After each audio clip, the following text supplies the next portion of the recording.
The lyrics are deceptively simple.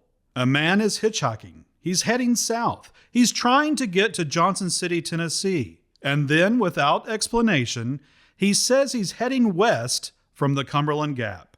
Johnson City, Tennessee sits in the northeastern corner of the state. If you're approaching it from the north, from say Roanoke or the Shenandoah Valley, you do not go west. You go southwest at most, predominantly south. And yet, Ketch, take us back. When you were finishing the song, the headed west from the Cumberland Gap to Johnson City, Tennessee, was there any debate about the geography? Well, surely folks have pointed out to me that there's a misdirection in the lyrics to my song, Rock Me Mama Like a Wagon Wheel, but truth be told, you know, if you're gonna drive to Johnson City from the Cumberland Gap, there's a way that you can go west.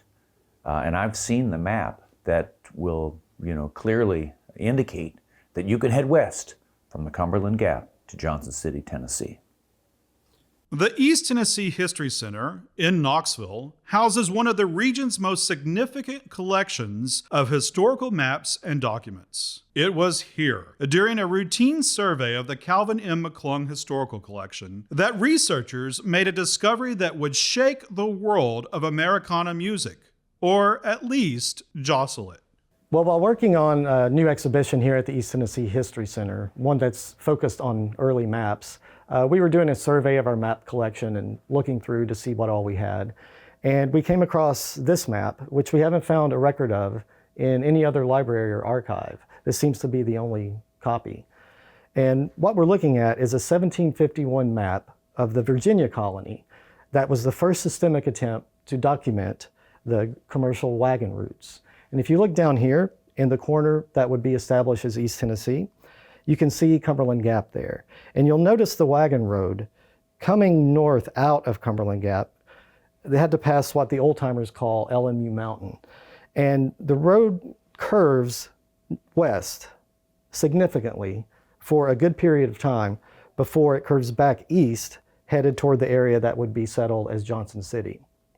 The thing people don't appreciate about pre-automotive travel in this region is that the roads follow the land, not the other way around. You went where the mountains let you go, and often they made you go west.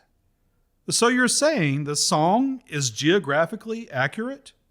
I'm saying it's not inaccurate for 1751. The song is set in the present day. Emotionally, I think it's set in 1751. Well, you know, I love old-timey music, so I also love old-timey maps. A lot of the maps that I'm interested in are, you know, threadbare and weather-beaten. And yet, if you open a scroll, you can still clearly see Cumberland Gap, west, Johnson City. Clear as a bell.